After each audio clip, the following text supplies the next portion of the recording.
Aleluya. De parte del Espíritu de Dios, de parte del Espíritu Santo,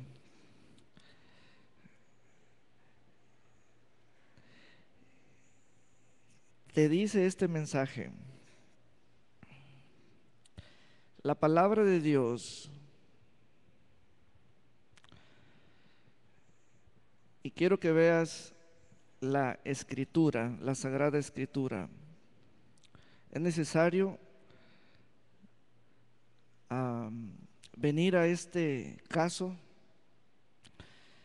Cuando uno tiene la Biblia en su mano, tenemos un libro, contiene 66 cartas, crónicas, son libros también. Lo que el Espíritu Santo le habla al creyente es que Cristo sea formado en ti. Eso está en la carta a los Gálatas, y ahí vamos a ir. Dice el Espíritu Santo que Cristo sea formado en ti. Una vez que declaramos esa palabra, vamos a una pregunta. ¿Cómo es que Cristo es formado en mí? El Santo Evangelio según San Juan declara que Cristo es el Verbo de Dios. Él es el Logos, la palabra hablada de Dios. Cristo en ti se forma a base de esta palabra. Entonces, la imagen de ti mismo, de que tú tengas en tu mano una Biblia, no significa que tengas en ti formado a Cristo. Yo les pido que traigan su Biblia, que no se separen de ella, porque el Espíritu Santo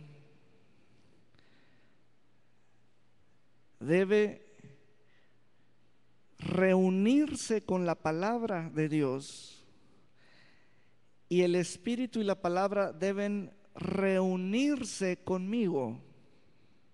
Quiero que eso esté bien claro. El Espíritu Santo debe reunirse con la palabra de Dios, y la palabra y el Espíritu deben reunirse conmigo. Eso es lo que forma a Cristo en mí. Fue el Espíritu Santo y la palabra de Dios quienes le dieron la naturaleza a Cristo. Cristo se formó a base de palabra. Él es la palabra. Y Cristo formado en el creyente es que Cristo se forme a base de la palabra de Dios que el creyente tenga en su corazón. Y esa palabra usa el Espíritu Santo. La abundante palabra, la mucha palabra, la más palabra es mucho mejor. Cristo en ti.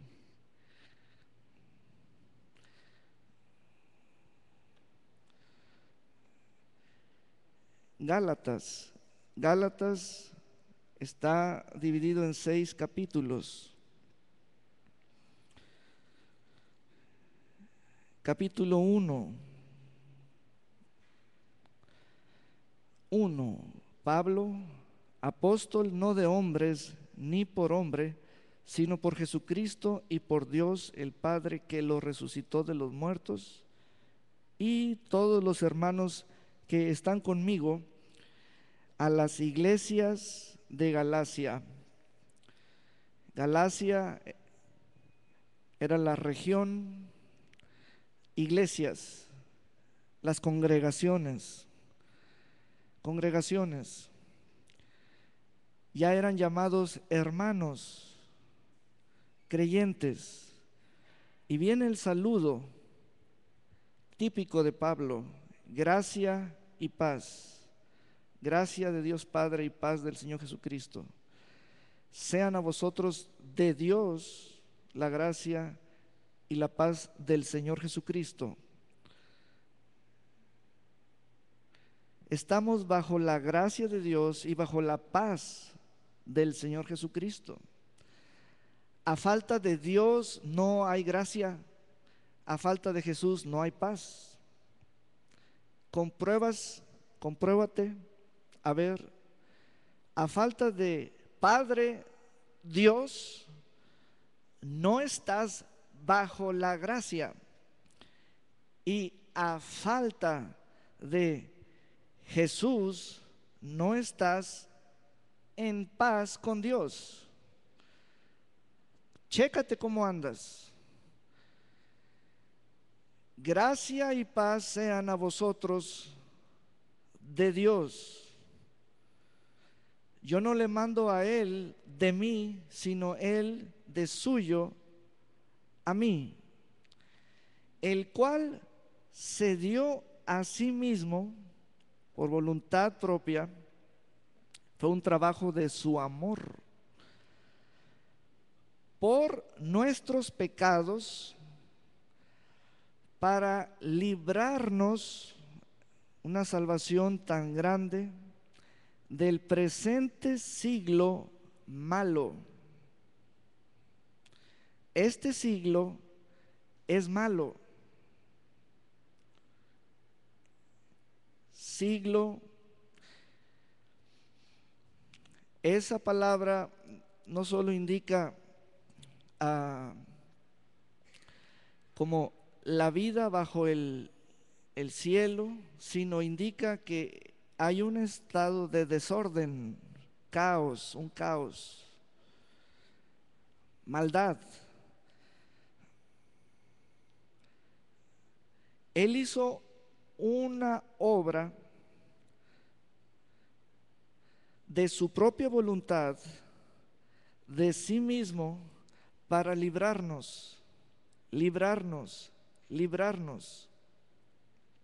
del presente siglo malo, conforme a la voluntad, o sea, lo que Dios quiso, se propuso, de nuestro Dios y Padre. Doy gloria a Dios porque Pablo está declarando por el Espíritu Santo la gracia, y es que Dios se llama Padre para nosotros. Eso es gracia. Eso es gracia. Ya es Dios y Padre, a quien sea la gloria por los siglos de los siglos. Amén. Jesús es el amén de Dios. Jesús es el amén de Dios. Ahora viene una situación en donde Pablo escribe específicamente a esas iglesias de Galacia, y les habla así: estoy maravillado de que tan pronto os hayáis alejado del que os llamó por la gracia de Cristo para seguir un evangelion diferente. Allí en evangelio puede usted entenderlo como palabra de gracia, buena nueva de gracia.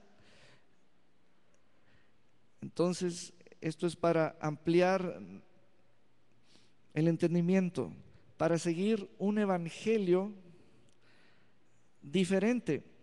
No que haya otro, sino que hay algunos que os perturban y quieren pervertir el evangelio de Cristo, la palabra de Cristo. Vea las causas y vea cómo por voz, eso comenzó a contaminar todas las congregaciones de Galacia. La contaminación entra por voz, por una persona o por alguien que penetra, alguien que entra. Vean cómo Pablo va a abrir el panorama de la situación de los Gálatas y los va a reprender duramente y a corregir.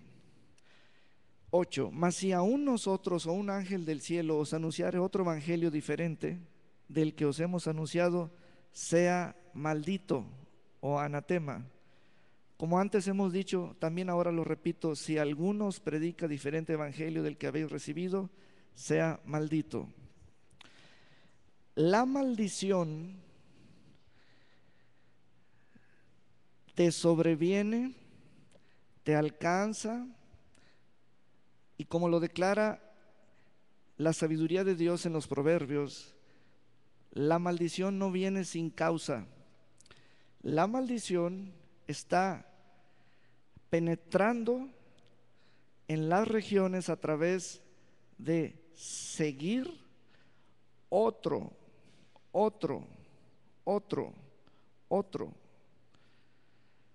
evangelio, haciendo alusión a lo que dice el versículo 7, no que haya otro, pero es una palabra pervertida. Vean cómo Pablo está descubriendo una contaminación de maldición, de maldición. ¿Se han cuidado ustedes de eso? ¿Cuántos evangelios tienen ustedes?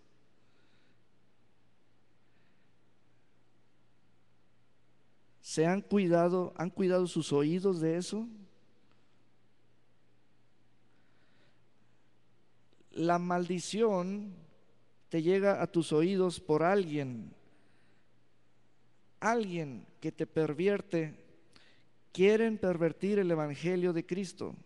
Tú tienes evangelio de Cristo, pero sufres unos embates.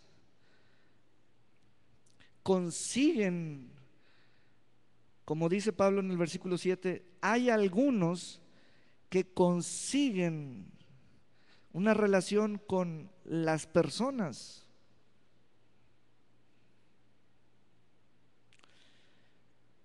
Entonces, el apóstol Pablo, por voz del Espíritu Santo, bajo el poder de la palabra del Señor, está trayendo corrección a esas congregaciones. Todavía hoy en día, cuando alguien tiene otro evangelio, lo declaro, hoy todavía se sigue llamando maldito. Eso es estar en maldición. Tienen otro, están pervertidos, están contaminados, y ahora sí que en el interior hay tinieblas. Vea cómo Pablo explica qué hay allí en Galacia. Pablo fue concreto, él admitió la realidad y por eso les escribió, porque esta es esto es responder apostólicamente con ese poder a la situación real de los creyentes. En el 8 él dice, mas si aún nosotros o un ángel del cielo os anunciare otro evangelio diferente del que os hemos anunciado, llámenle maldito, porque maldito es. Tengamos cuidado de nosotros mismos. Pablo comienza, y estamos en la primera fotografía, que es el capítulo 1. Pablo comienza a hablar de las causas graves de las cuales se derivan otros asuntos igual de pervertidos, igual de pecaminosos o igual de maldición, y los va a anunciar en qué áreas del ser y de la vida del creyente se manifiestan. Viene así como de lo general a lo particular. Entonces, esta es la primera fotografía. Vea cómo esas congregaciones, principalmente ya había tanto judíos, prosélitos, como gentiles convertidos. Pero Pablo va a declarar quiénes los perturbaron, quiénes. Es muy importante identificar quiénes. Del 11 en adelante, Pablo hace una defensa de su apostolado, de su conversión, etcétera. El 16 es revelador, dice desde el 15: pero cuando agradó a Dios, que me apartó desde el vientre de mi madre y me llamó por su gracia, revelar a su Hijo en mí, para que yo le predicase entre los gentiles, no consulté enseguida con carne y sangre. Y así cuenta, narra cuáles fueron sus movimientos. Al capítulo 2, allí ahora pasamos. Pablo narra una situación entre él y Pedro en Antioquía.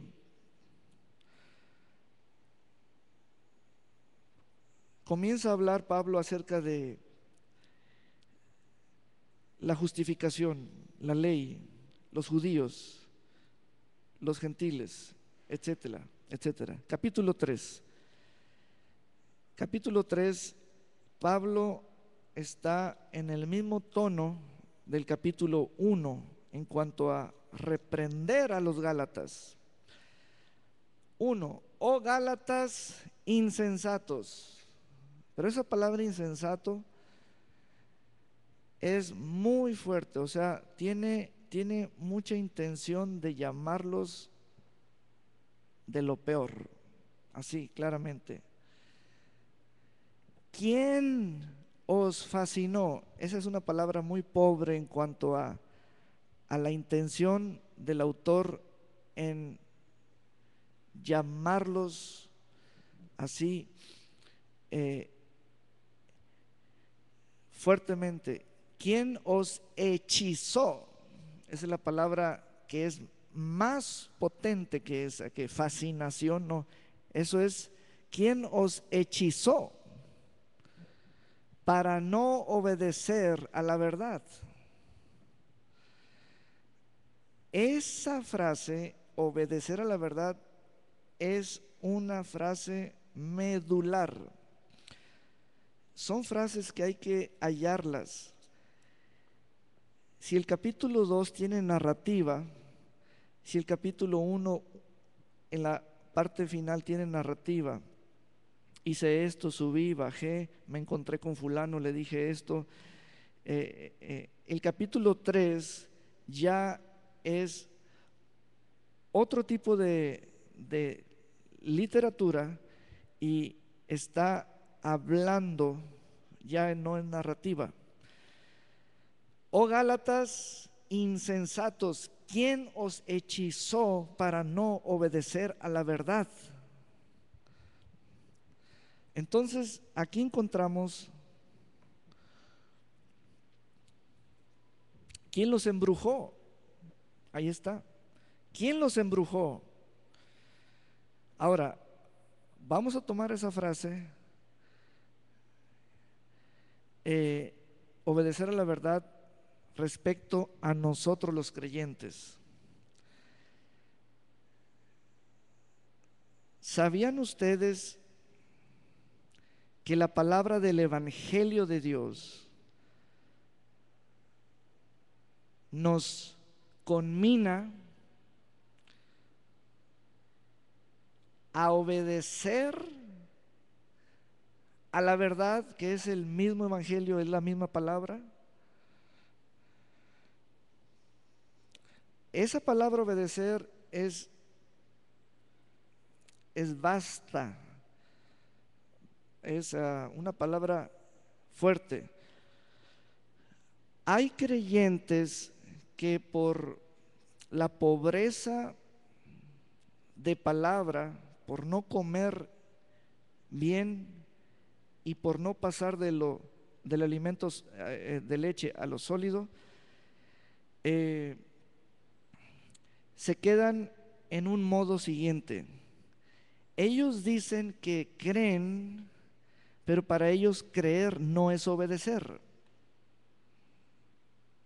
Hermanos, por ello, aunque ya de pronto dimos un salto hasta el capítulo 3,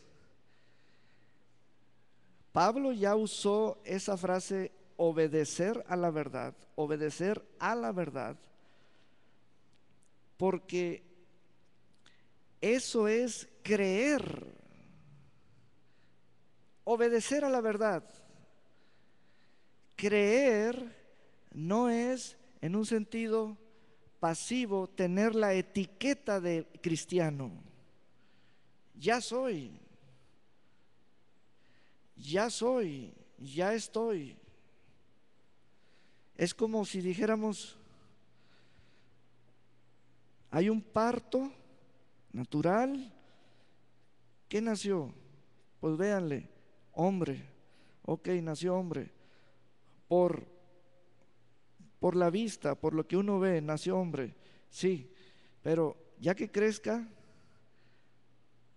¿tiene carácter de hombre? Ah, eso es otra cosa. Eso es otra cosa. Eso es otra cosa. Entonces, los obedientes a la verdad tienen carácter de cristiano. Vean cómo Pablo continuó, y para Pablo fue un asunto muy importante, pero grave, tratar con judíos y gentiles cuando así estaba compuesta la congregación o las regiones, porque estaban creyendo al Evangelio.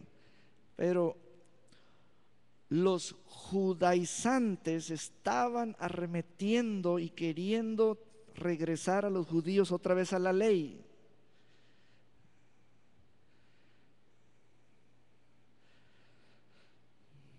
Entonces, hay que marcar bien esas frases. El versículo 2 dice: esto solo quiero saber de vosotros, ¿recibisteis el Espíritu por las obras de la ley o por el oír con fe? Esa es otra muy buena frase. 3, tan necios sois. A ver, ¿qué tan fuerte habló Pablo allí? ¿Qué otra versión? La versión donde dice embrujó. ¿Quién nos embrujó? ¿Quién os embrujó?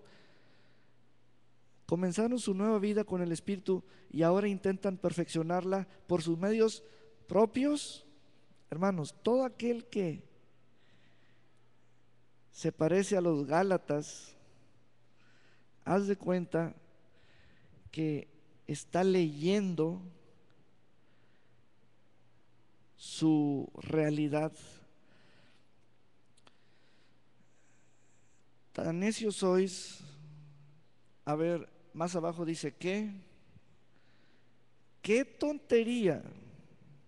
Habiendo comenzado por el Espíritu, ahora vais a acabar por la carne. Tantas cosas habéis padecido en vano, si es que realmente fue en vano. Aquel, pues, que os suministra el Espíritu y hace maravillas entre vosotros, ¿lo hace por las obras de la ley o por el oír con fe? Note que ya van varias veces que él pone oír con fe, oír con fe, oír con fe. El oír con fe es porque hay un corazón abierto y oye el corazón, oye el corazón. No solo oyen los oídos, sino el corazón oye. Eso es lo que edifica, eso es lo que forma a Cristo. Oír con fe. Y luego viene la historia de Abraham. Creyó a Dios. El 9. De modo que los de la fe son bendecidos con el creyente Abraham. Vamos a leer un versículo clave, el 13, Gálatas 3:13. Cristo nos redimió de la maldición de la ley, hecho por nosotros maldición, porque escrito está: maldito todo el que es colgado de un madero, para que en Cristo Jesús la bendición de Abraham alcanzase a los gentiles, a fin de que por la fe recibiésemos la promesa del Espíritu. Quiero ahora que vea cómo en este capítulo 3 y en capítulo 4 Pablo habla y menciona la palabra esclavitud y libertad. Hijo de la esclava, hijo de la libre. Son alegorías, alegoría entre Sara y Agar. Ahora, le voy a dar un resumen. Aquí es donde vamos a concentrar las palabras, no de los nombres de los personajes, sino las palabras que menciona Pablo, como por ejemplo la fe y la ley. Todo aquel que no es de fe es esclavo. Esa sería la frase concluyente. Todo aquel que no es de fe es esclavo.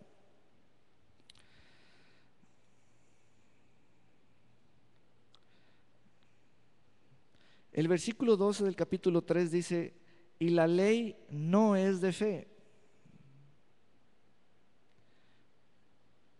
El versículo 10 dice: porque todos los que dependen de las obras de la ley, o sea, los que están bajo la ley, están bajo ¿qué?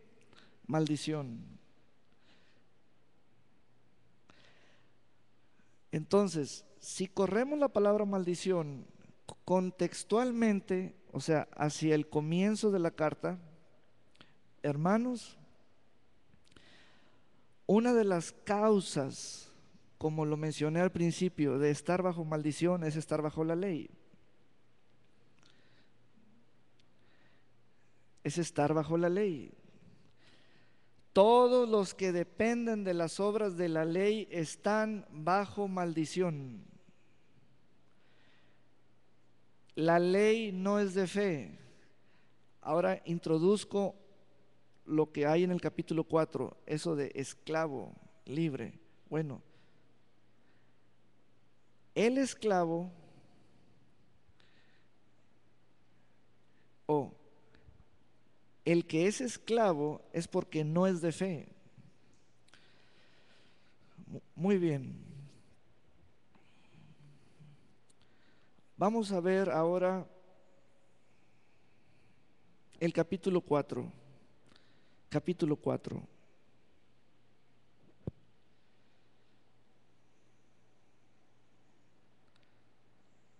A ver, es necesario leer el 25 del capítulo 3 para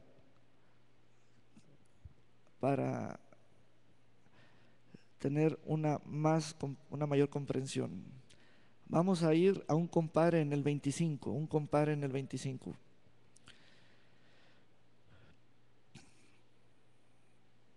Pero ahora que ha llegado la fe, ya no estamos sujetos al guía, a la ley. Otro. Pero una vez que ha venido la fe, ya no estamos bajo el ayo. Mas una vez llegada la fe, ya no estamos bajo el pedagogo. Mas una vez llegada la fe, ya no estamos bajo el pedagogo.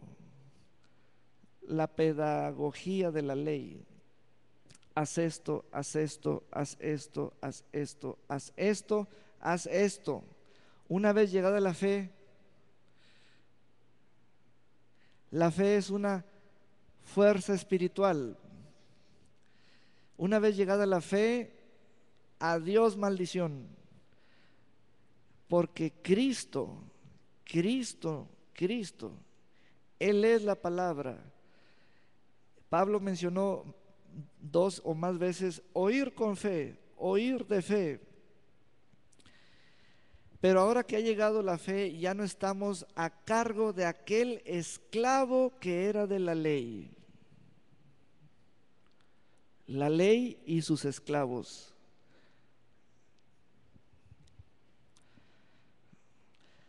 Entonces, vamos a suponer,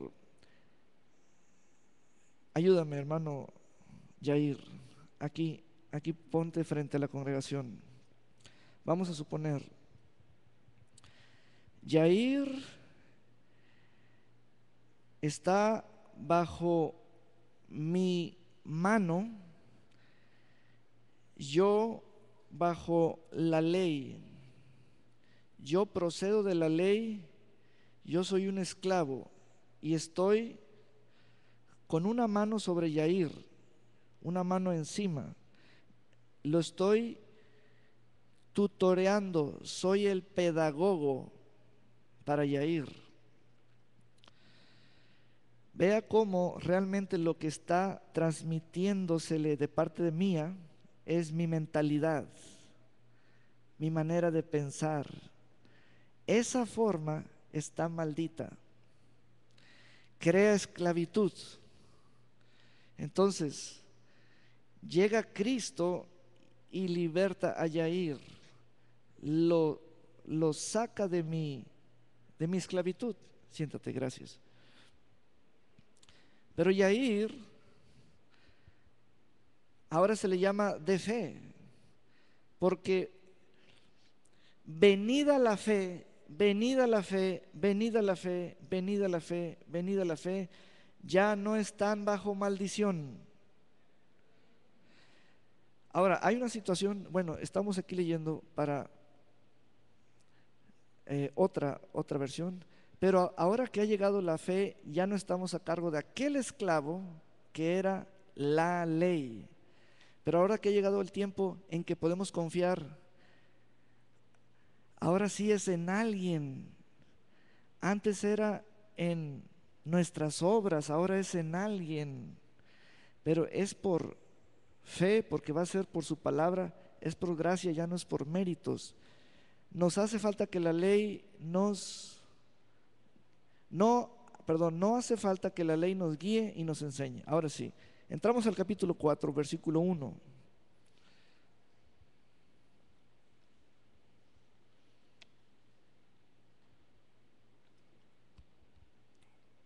Aquí Pablo está ya en el centro de su doctrina, está transmitiéndoles a ellos, a los judíos que creyeron, una situación: cuál es el peligro de regresarse a la ley, cuál fue la obra redentora del crucificado.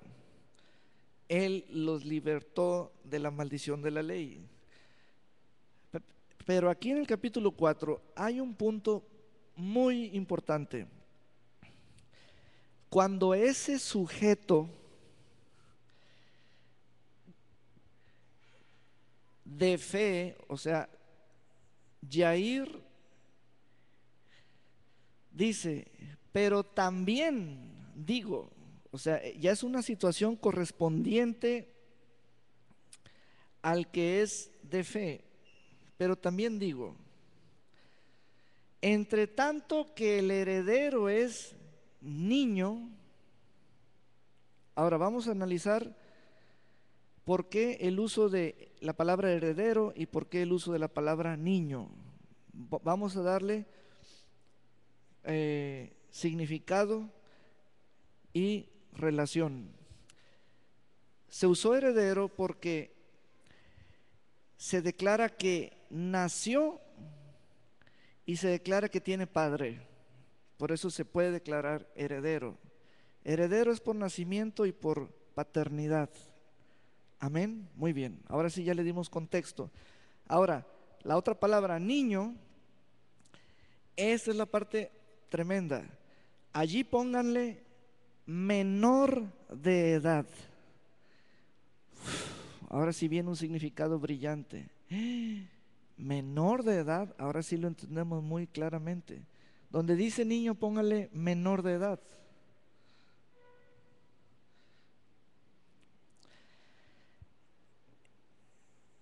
Entre tanto que el heredero es menor de edad, esa es una condición.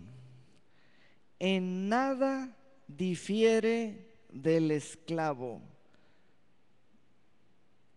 ¿De dónde traemos la palabra esclavo? Ya tenemos un contexto. En otra versión dice que el heredero menor de edad no es superior al esclavo. Esto no es un asunto de estatura, es un asunto de mentalidad, corazón.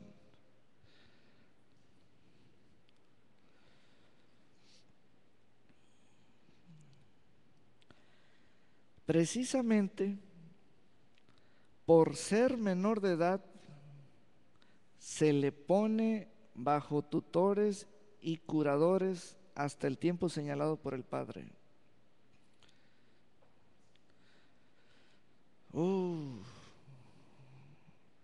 Hermanos, salgamos de ser menores de edad lo más rápido posible,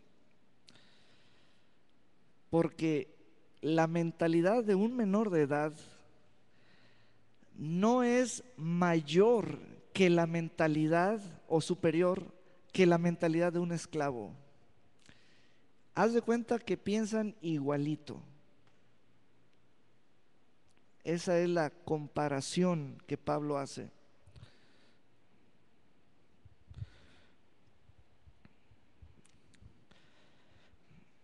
Ser menor de edad no es algo positivo, es algo negativo, en el sentido como Pablo lo está exponiendo aquí, no en el sentido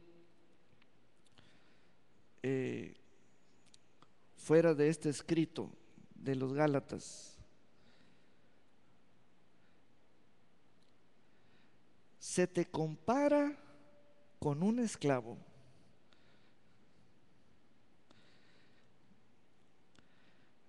¿A quién se le llama esclavo? Lee con calma, lee con calma, lee con calma, lee con calma. Te vas a dar cuenta, si lees, se le llamó esclavo a Ismael, fue un hijo de la esclava.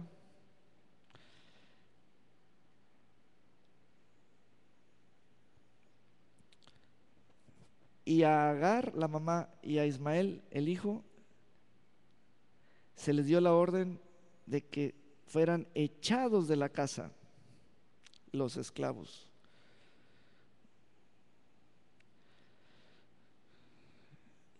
Ahora, vamos al versículo 23 del capítulo 4 para avanzar. Ahora Pablo ya está trabajando en la palabra esclavo, muy importante.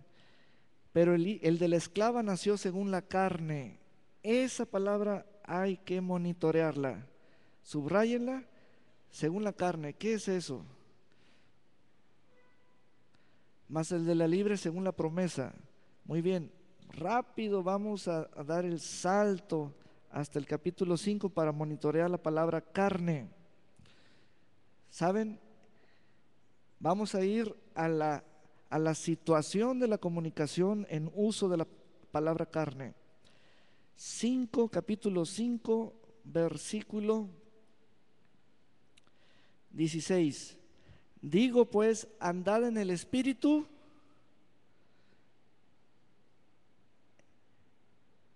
esa palabra espíritu relaciónala con la palabra promesa. Y no satisfagáis los deseos de la carne. Te dije que monitorees la palabra carne.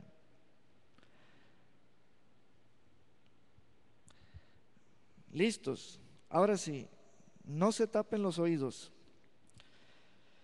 19. Y manifiestas son las obras de la carne: adulterio, los adúlteros;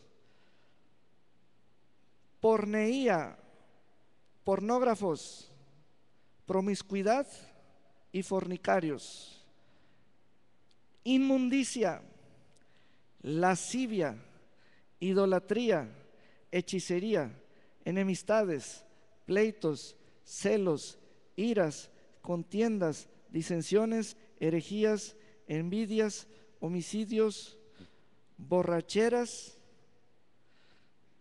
para los que dicen que una no es ninguna, orgías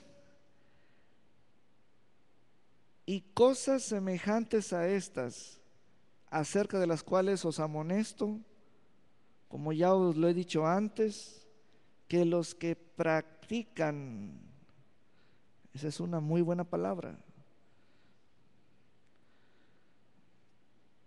tales cosas no heredarán el reino de Dios. Vamos otra vez, les dije, no se trata cuando uno abre Gálatas de directo al capítulo 5, porque tienes que monitorear cada palabra.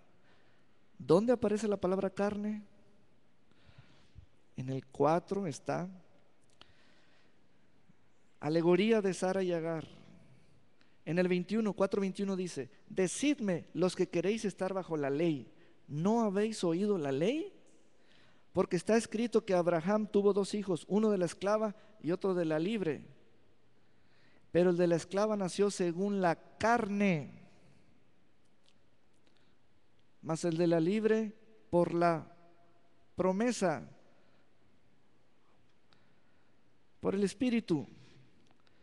Lo cual es una alegoría, pues estas mujeres son los dos pactos. El uno proviene del monte Sinaí, el cual da hijos para esclavitud. Ok, monitoree la palabra esclavitud. Todo aquel presente aquí y ausente que es adúltero, fornicario y todo eso es un esclavo. Es un esclavo.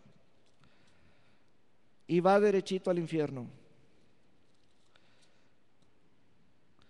Están bajo maldición. Los que practican tales cosas, y ahora esa palabra práctica es muy fuerte, porque mira, cuando paso por el estadio, siempre veo a practicantes de frontenis, fútbol, béisbol, básquetbol, practicantes, o sea,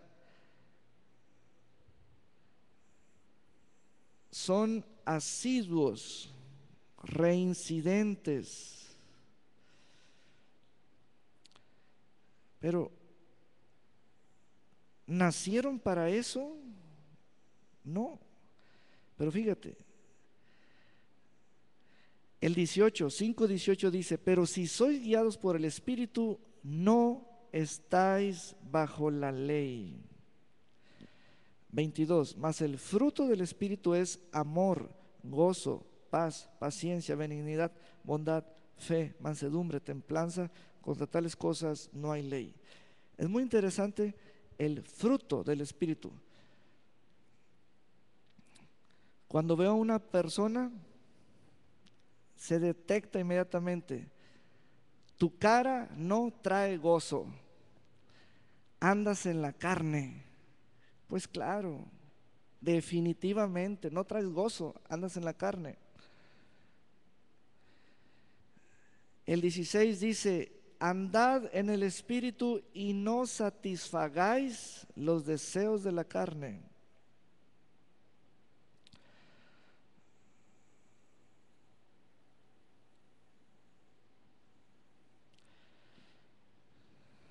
Entonces,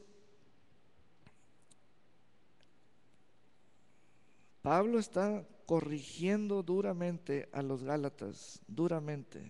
Les dijo, ¿quién los hechizó? ¿Quién los embrujó? Se están pervirtiendo. Alguien se metió. Los quieren traer otra vez a esclavitud. El 5:1 dice, para concluir, estad pues firmes en la libertad con que Cristo nos hizo libres y no estéis otra vez sujetos al yugo de esclavitud. Amén. Vamos a hacer una pausa aquí y vamos a ponernos de pie. Aleluya. Gloria a Dios por siempre.